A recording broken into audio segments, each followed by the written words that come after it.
Thanks for joining me for this lesson. I'm going to be talking to you about the practice of leadership.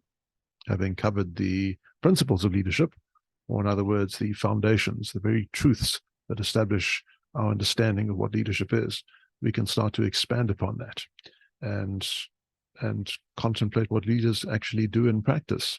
We can also think about ways of understanding what they do in practice, or in other words, the theories of leadership. But let me share my slide deck with you so that you can follow along with me and make notes and freeze this presentation as you need to. I'll share the screen. First things first, I just want to rehash what that principles of leadership lesson is about. I think that's necessary because there were three key things we learned over there.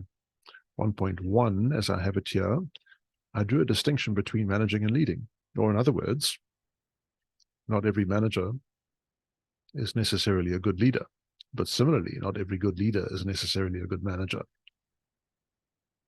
1.2, leaders can be successful and they can be unsuccessful. I drew a picture for you. Do you remember it? Here it is again.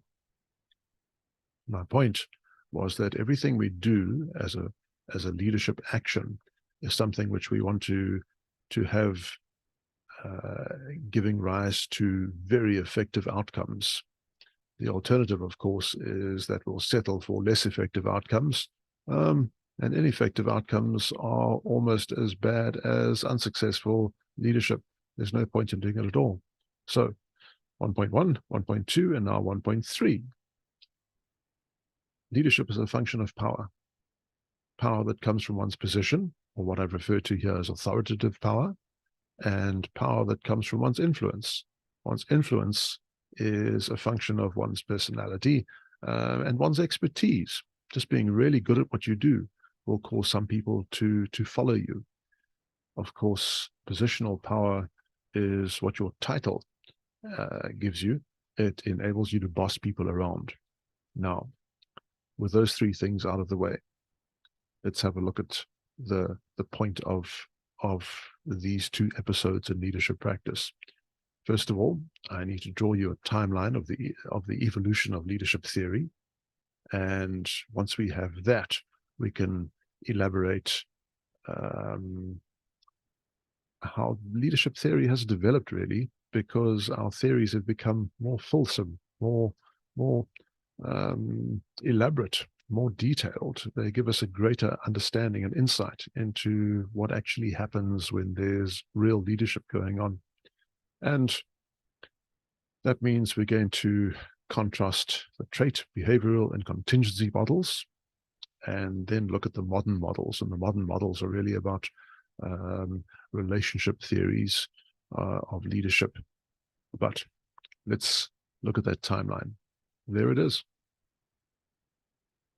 And if we are to contemplate the evolution of leadership theory, it just strikes me as I constructed this presentation for you that it's probably necessary to define what theory is again, because we can't expect you to have this committed to your everyday vocabulary. So here it is.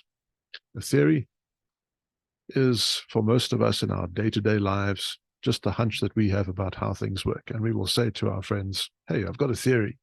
It's not really a theory. It's just an untested hunch that you have. And for scientists and academicians, a theory is a well-substantiated explanation of an aspect of our world, comprising facts and laws and hypotheses. What that means is that we can predict what's likely to happen in a given situation if we have an understanding of what the theory is of what is likely to happen. All of us are aware of the theory of gravity. We know what's likely to happen if we push a cup of coffee off the edge of the table. It's going to fall to ground, not so? That's what a theory is. We can predict that if something is pushed off tables, it's going to fall to the ground. So back to that timeline.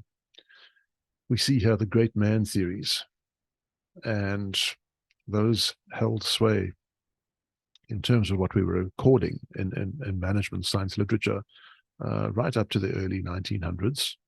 And they kind of gave way then to the so-called trait theories, because we're saying that characteristics of leaders are important. We can't simply claim that people are great because they just are great. We're saying they're great because they have certain characteristics. There are flaws in that, and we'll talk about that in a second. And then we get to this behavioral theory, which I think you should understand as a function of the human relations school of thought, which said that, or which holds that life is a series of interactions between people, and we should respect those interactions and honor the interactions between people. That didn't give way to the contingency or situational theories, but we saw the emergence of those from about the 1970s. They were popular in the 1980s, well into the 1990s, and I must point out to you, they still hold true. It's not like the theories have gone away. The theories still hold true. And then the so-called reciprocal theories, which emerged in the last century, but which have become very popular in the last 10, 20 years, as we contemplate what leadership is and the mystique of leadership.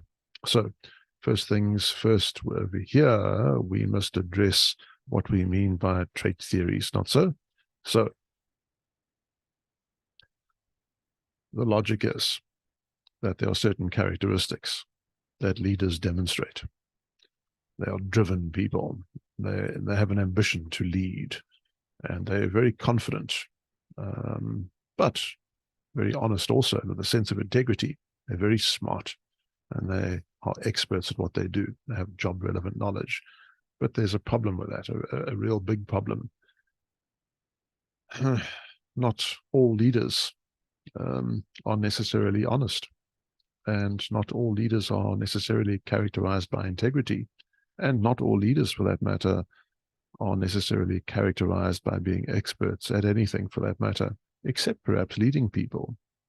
And that we have to understand then is probably an exercise in their charisma, as opposed to an exercise in their actual job ability. Be that as it may, the trait theories, while a little bit debunked, still in some aspects hold true, but they are limited in their application and limited in their ability to predict what might happen in a situation. As I pointed out 2 minutes ago, was the objective of a theory. So what we saw emerging then in the last century was the behavioral models, and the behavioral models basically distinguish two things. This is absolutely fundamental because this is going to govern the rest of this lesson.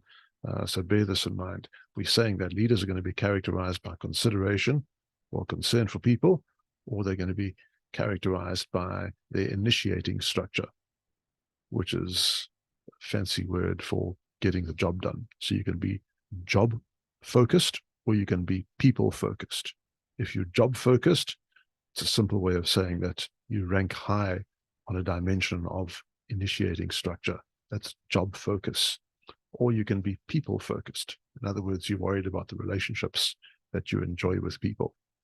Now, with that in mind, if we're talking about consideration and initiating structure, then the most popular model that illustrates this particular theory is that of Blake and Matton, and that is a theory which dates back to the mid-1960s.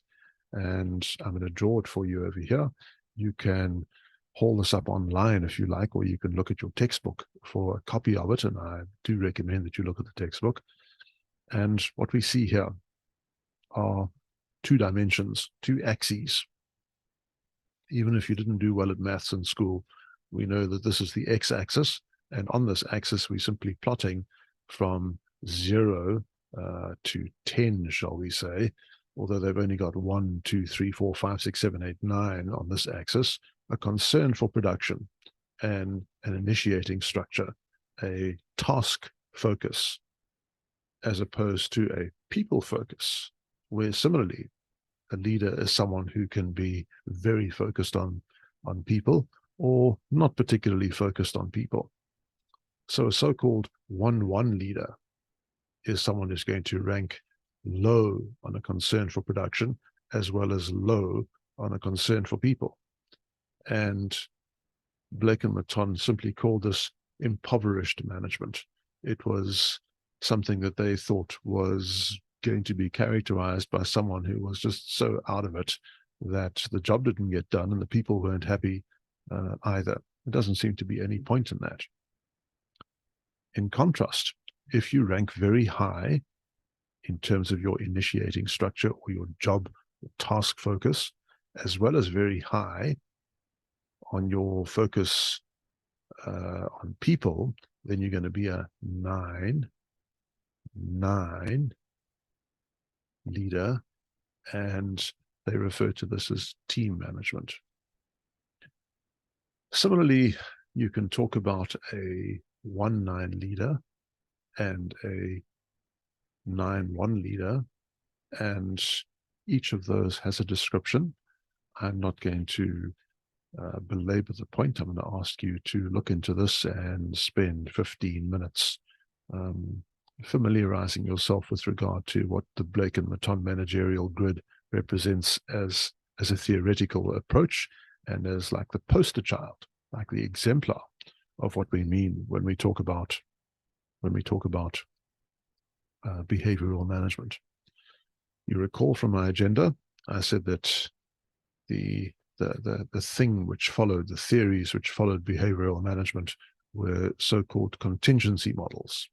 Well, the contingency models are still about a focus on the job and a focus on people, but we're saying over here that there's an interplay between what the manager is like and what they do and the situation in which leadership takes place.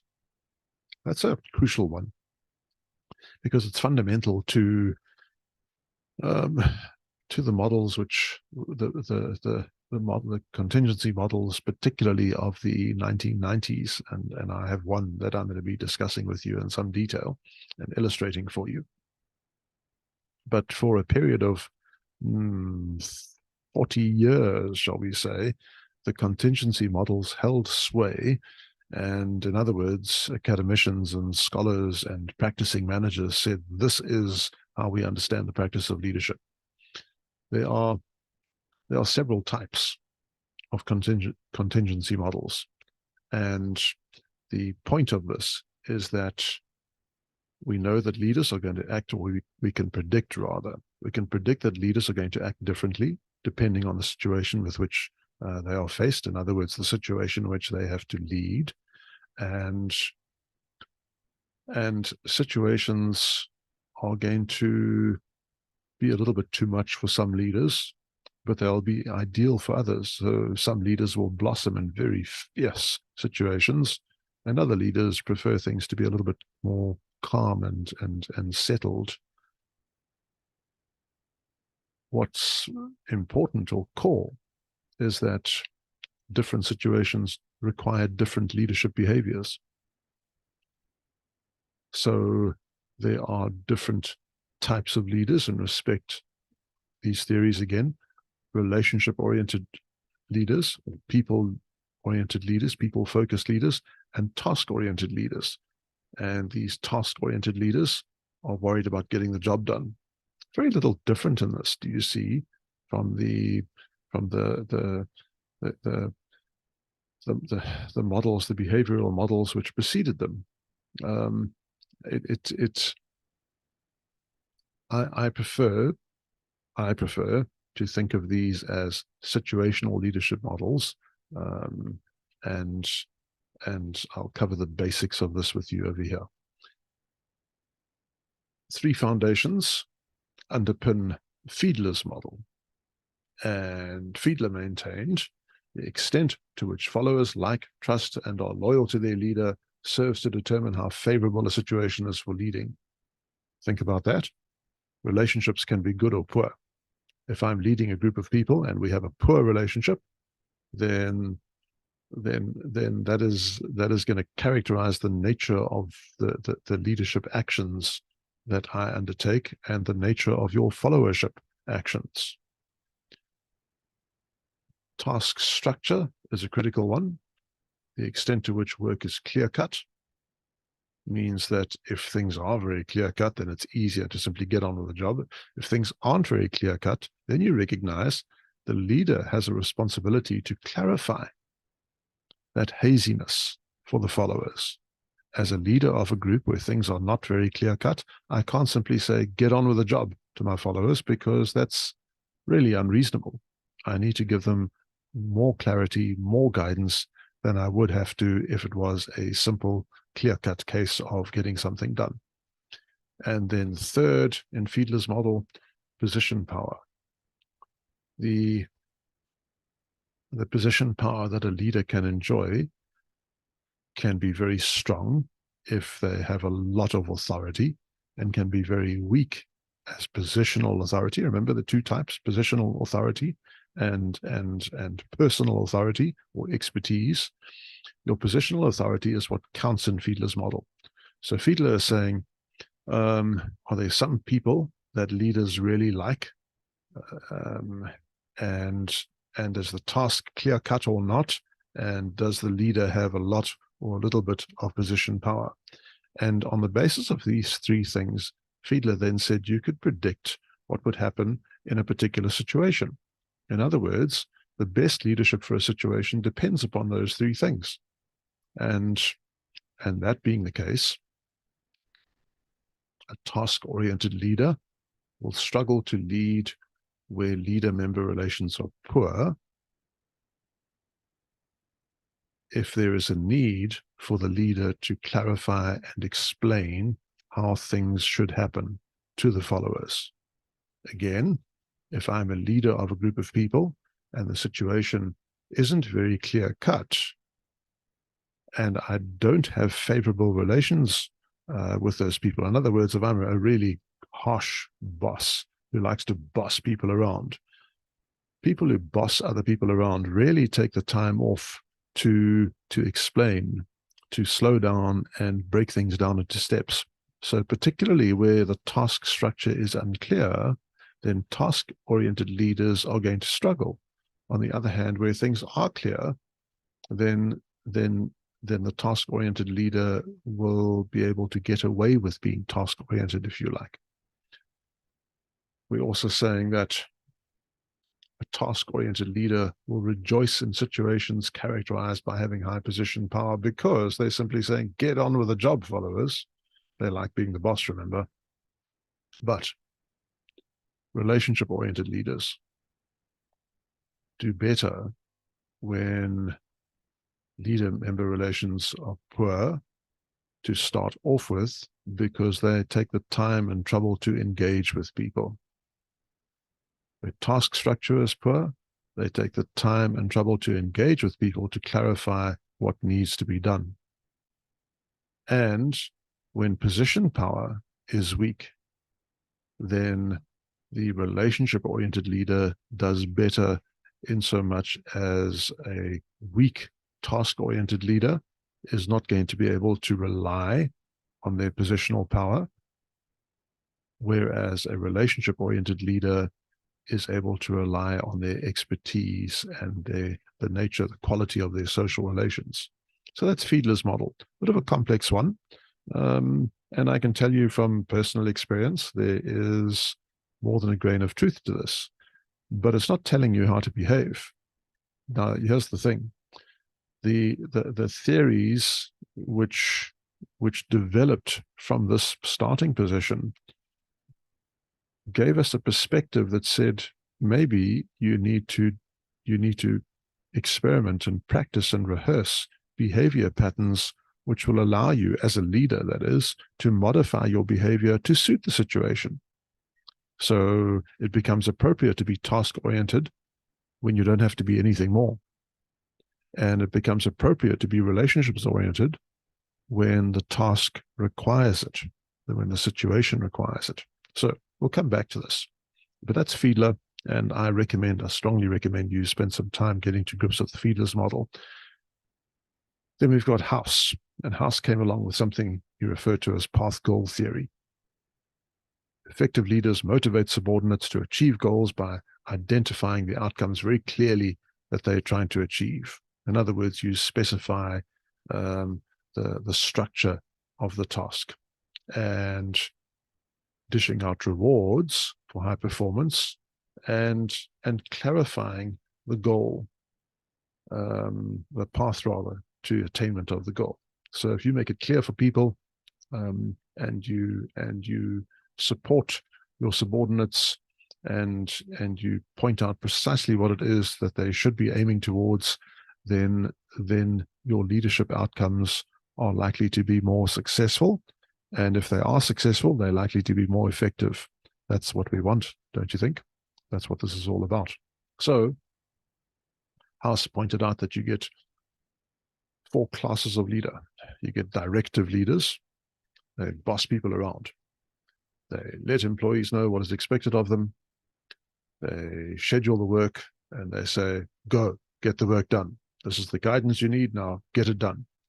A supportive leader, on the other hand, is someone who is more concerned about the relationships and will devote a lot of time to supporting the psycho-emotional needs of followers, a bit like Blake and Matton's country club leaders, really.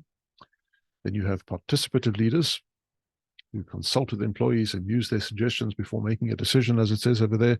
That sounds very much like the Blake and Matton 9-9 team leader, don't you think? Why don't you go back to that and have a look at it, or make a note to go back to it later? And then finally, House maintains that they are achievement-oriented leaders who set challenging goals and expect employees to perform at their highest levels. So not a copy of the Blake and Matton managerial grid, but I'm saying that you can certainly draw similarities between these theories. Now, what I prefer as a frame of reference is what was introduced, if I recall correctly, in the early 1990s, a model of situational leadership by Hersey and Blanchard. Their situational leadership theory was based on the notion that you adjust your leadership style, which they very simplistically call telling, selling, participating, and delegating, depending on the willingness of the followers or readiness of the followers, as well as the nature of the task. And we're going to devote some time to that when I come back in the next lesson. But I think, or the next episode of this lesson, but I think that that is enough for now.